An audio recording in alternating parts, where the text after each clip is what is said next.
Merci beaucoup pour les invités aujourd'hui et pour tout le monde. Et aujourd'hui, depuis que j'occupe le poste de ministre, après plusieurs rencontres que j'ai eues avec l'ambassadeur lui-même, avec les membres du corps diplomatique, avec les différentes associations qui travaillent et qui militent pour la culture, pour la promotion de la culture chinoise, je dois dire que je suis très fier.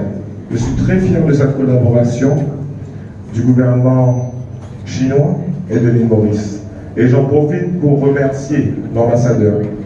Je vous remercie pour ce que vous apportez à la culture mauricienne, pour ce que vous apportez aux Mauriciens en partageant et en travaillant en étroite collaboration avec notre État et surtout pour ce BGBH. Je comprends bien que M. Song a été l'initiateur du projet et a travaillé avec le support et l'encadrement des autres institutions à Maurice. Félicitations à vous, félicitations à M. Eddy.